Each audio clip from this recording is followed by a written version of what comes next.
Hi everyone and welcome to day 23 of the July colouring challenge. Today we are colouring a spade like a bucket and spade from what you would take on the beach. So I've just grabbed literally anything that I could reach, and what I've managed to grab are Inktense pencils. Now I know what you're thinking, water media, we've already been through this on this challenge and it wasn't good, but I think we can try and give it another go because we're just experimenting, we're messing around. If it messes up, it doesn't matter, you know the drill. So I've got my Inktense pencils here, and basically I'm just going to chuck some pencil at it, chuck some ink at it, get some water on there, see what happens. I've got no reference image for this, we're just going to go for it. So the first thing I know, you know what colour it's going to be for sure, is the sand. So let's get kind of a sandy colour. I don't know whether there's anything that's sort of light enough to be sand in the browns, or whether we're going to have to go yellow. See, that's really dark. What colour is this? Getting closer. That could be used. Let's go to the yellows. What colour is this? Okay, that's not bad. I don't think I've got anything else that's going to be close to that, so it might just be that we have to use an actual yellow for the base, and then maybe use a couple of these colours on top if we manage it. So Inktense are really, I found it very, very difficult, to be honest with you, to get the hang of Inktense pencils, and I do get people asking me from time to time to do more with them. And even though I would absolutely love to show you how to do things with them, I'm really not confident with them myself. So I wouldn't want to profess to be a kind of professional with these, because it's not going to turn out, you know, anything like professional. But what I'm going to do is I'm going to actually lift some of this ink off the pencil nib with my brush. This is an aqua brush, and just paint a little bit on.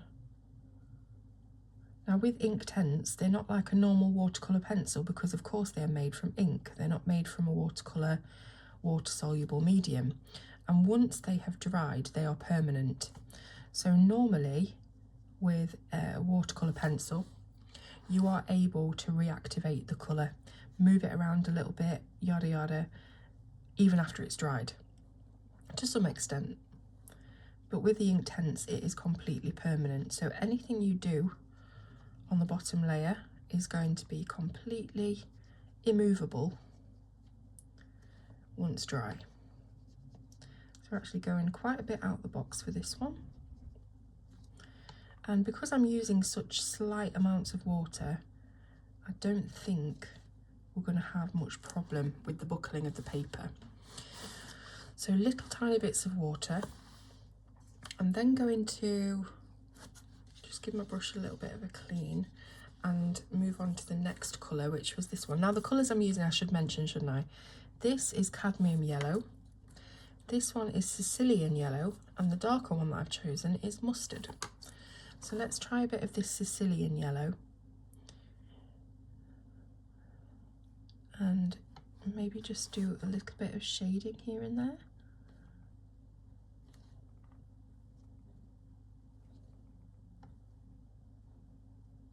I've got quite a lot of water coming off my brush, so I'm just going to keep sort of dabbing it, because I don't want it to, that's the problem with these water brushes, you can't really control the flow of water. You can control it, and if you need more you can squeeze it, but you can't control it the other way if you need less. So just bear that in mind if you use water brushes, that it can be quite difficult to control. But they're just so easy, aren't they? They're always there. So, you know, instead of having to get up and get water and a water pot and your paintbrushes and things like that, these are so handy. So that's why I mainly use them. So I'm just dotting this around, guys, really. I'm going to do the same with mustard. Just trying to build up a little bit of interest to this sand. So again, nothing realistic at all, just trying to make it a bit more dimensional, you know, than just colouring it flat yellow. So I'm just dotting this darker colour here, there and everywhere just to create a bit of a sandy texture, very similar to how we did on day 2 with the sandcastle. Just trying to give it a bit of texture really.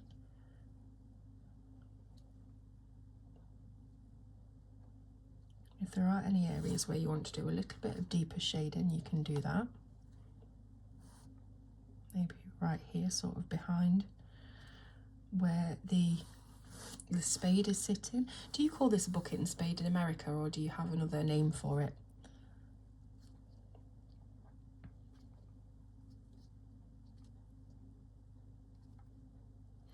Okay, so I'm going to leave that there, otherwise I'll be here all day messing around with it. You know how I am. So let's think about other colours. So obviously we want a lovely sky in the background. Now we've got quite a large area here in relation to all the other squares that we've done. We've got a large area to fill, and that can be quite scary when we're thinking about using these Derwent Inktense, using a water medium. But as like I said, we're just going to go for it and see what happens. So what I need is a nice sky gradient. So let me just grab a couple of blues. This is called iris blue, and it's most like a cerulean blue. Can you see what I'm doing here even? I don't know. I don't even know if I'm on screen. Because you know, I film on my iPad, and to me the screen looks really zoomed in. Like, this is the parameter of the screen that I can see. Here and here are the edges. Now I know that when I upload this, there'll be a lot more space around this page, and it's kind of deceiving because I think I've zoomed in a lot more than I have. So what was I saying? Yeah, hopefully you've been able to see what I've been doing over here, just watching.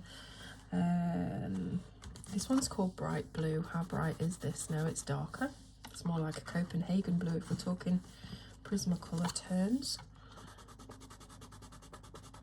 Yeah, that's darker again. I do want to have a really nice light sky. I think the turquoise is quite green, isn't it? Nice colour though, really nice colour. And I don't think this colour actually exists in Derwent Inktense sets anymore. This is one of the old colours that I think they discontinued. What's this one? Dark aquamarine. Yep. This one's called sea blue, so really I should have started with this, see what it's like, but no, it's very, very similar to this colour. I don't think that we've got anything lighter than that really. They are quite deep, you know, vivid colours, but they are quite dark, on the dark end of the spectrum, these pencils. So we just might have to do a gradient out to white really. So I'm going to take this colour, which was the original one, the iris blue, and I think I'll just put some colour down on the paper this time, and then we will sort of drag it out to the bottom and make a bit of a gradient out to white.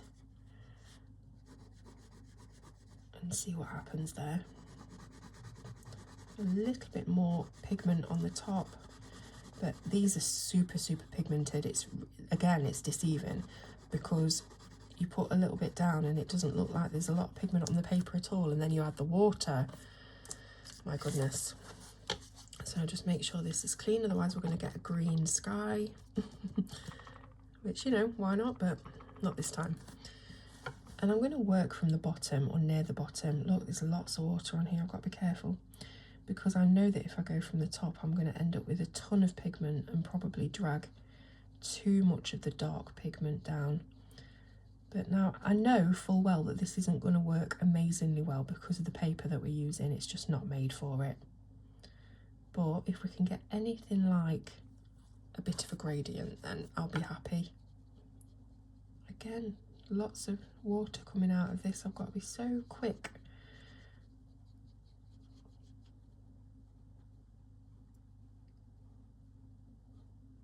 There we go. That's pretty cool. It is quite white here. So I'm just wondering whether I should do, maybe, I was going to do some yellow for like the sun, like a sun vibe, but I don't know if that would go green. There's only one way to find out though, guys. You know what that is? It's to try it. So this is the sun yellow, which is a little bit lighter, or at least less vibrant than the, I think it was canary yellow that we were using. No, cadmium yellow, that's it. And just going to dab it off a little bit because I don't really want it to be too vibrant, you know. But it is. These are just so intense. That's literally why they've got that name.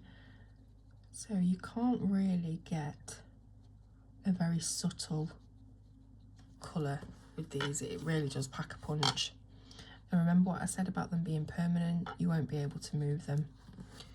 So we don't have a very smooth result there, to say the least. And I'm very reluctant to do a lot more on it because of the paper, just because of the paper. And I did say earlier on in this challenge that I was definitely going to be using a proper, better quality paper next time.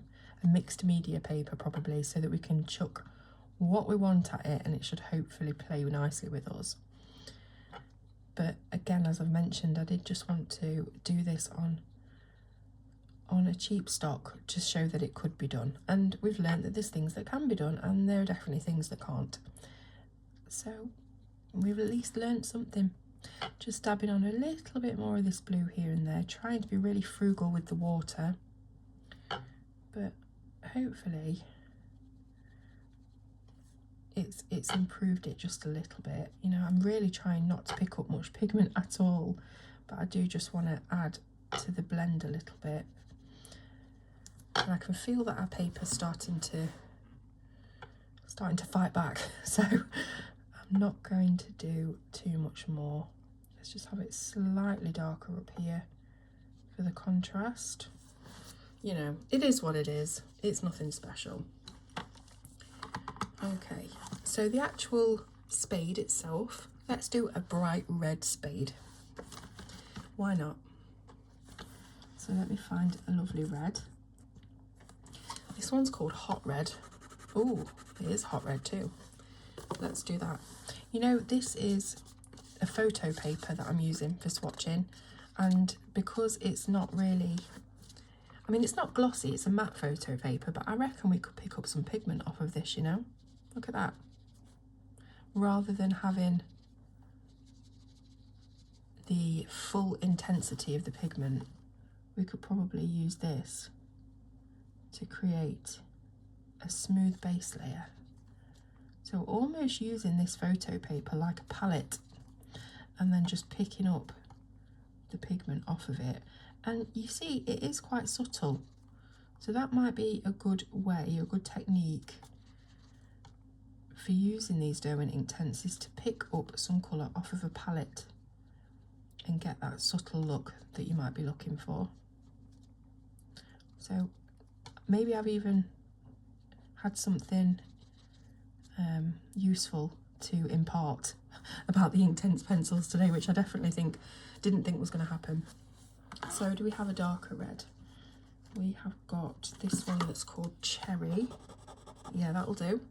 So I'll put a little bit of this colour on here and see about getting some shading.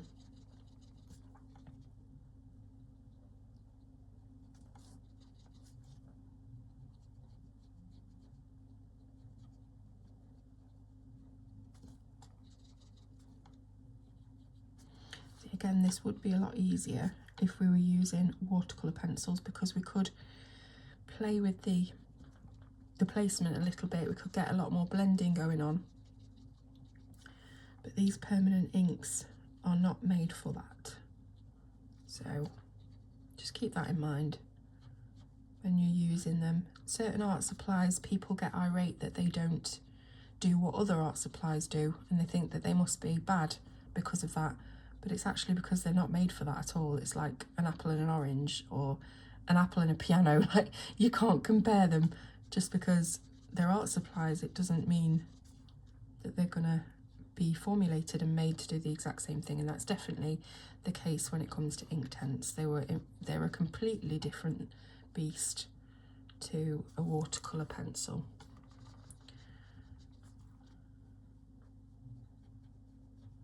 So I'm not really sure what I'm doing with the shading here. I'm just kind of adding it here and there and hoping for the best, really. So Do I want to go any darker with that shading? Dare I add more water on top of those layers? The answer is yes. So this is called Shiraz. That is really dark, look at that. Let's grab a bit of it. This is definitely more of, what would I call it, this shade? It's almost, it's kind of burgundy. I don't know how it's going to work. But because we're picking it up off the palette, straight away that's lessened the pigment intensity. So it's not actually too bad. But as for like the shading and the highlights and things that I'm trying to achieve here, I haven't got a clue. So I'm just putting it on. I'm going to leave it at that so that it doesn't go, you know, too far and ruin it. So what about the inside of this then? Because normally I would do that quite, you know, something that was, so you've got an object like that, where it's got a part of it that's deeper. Obviously there'd be less light getting to it, so I would usually do that quite dark.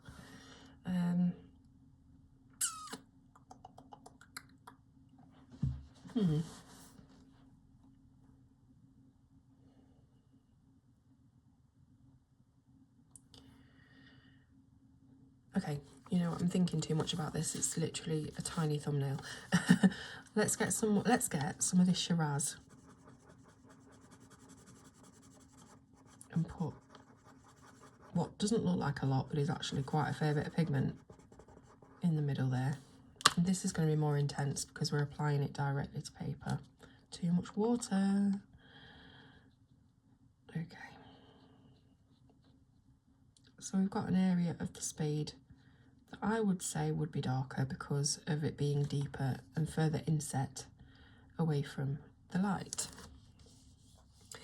So what do we think? It's all very speckly and the paper's just refusing to play, but hey ho. Right, this little shell needs filling in now. What we're going to do with the little shell. Before I do that, I just do want to add a little bit more of this Shiraz because it's going to annoy me if I don't. Just to the inside there, just so we've got a bit more depth. There we go. Yeah, so the little shell. Let's go for, what about, what's this colour? This is deep rose. Look at that. Oh, that is deep as well. Got anything a bit lighter but along those same lines? What's this one? This is nice. This is fuchsia. Shall we have a little fuchsia shell? Oh, look at that. The colour just really takes on life when you add water with these Inktense pencils. It really does. They might not look like much when you scribble them dry, and then the water just brings them to life. Let's just have that little pink shell there. I'm not going to do too much else with it. To be honest with you, this is probably one of the worst thumbnails from the whole challenge in terms of how it's turned out, but not bothered. Not bothered. I just keep having to remind myself that we're messing around. And you're probably getting sick of hearing it now, so I'll shut up. But yeah, is there anything else I want to do to this? Probably, let me see, got 0.5. Let's just add in, oh no, it's going to bleed. Why is this bleeding? These are supposed to be waterproof. These pigment liners are supposed to be water resistant, aren't they? Or is it something else resistant?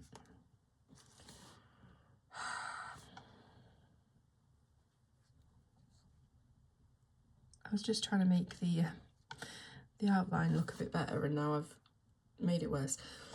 Okay, you know what I always say?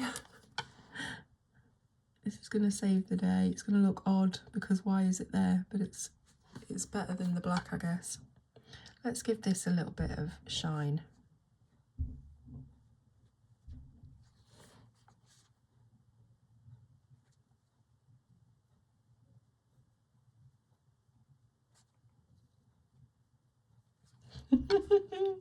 That is not where highlights would be. I don't know, now it looks like a upended wine glass. Maybe that's what it is. Maybe it wasn't a spade this whole time. I don't know. Anyway, hope you enjoyed it. And I will see you tomorrow on day 24, where it looks as though we will be colouring a little swimsuit. How cute is that? Cute little swimsuit. I'm actually really annoyed that that bled, because I'm sure that these pigment markers are supposed to be waterproof. Yeah, look, it says waterproof, non-fading. That is super annoying. I'm just going to put a few little birds on here, because you know how I like to do my birds in these beachy skies. Anyway, is what it is. See you tomorrow.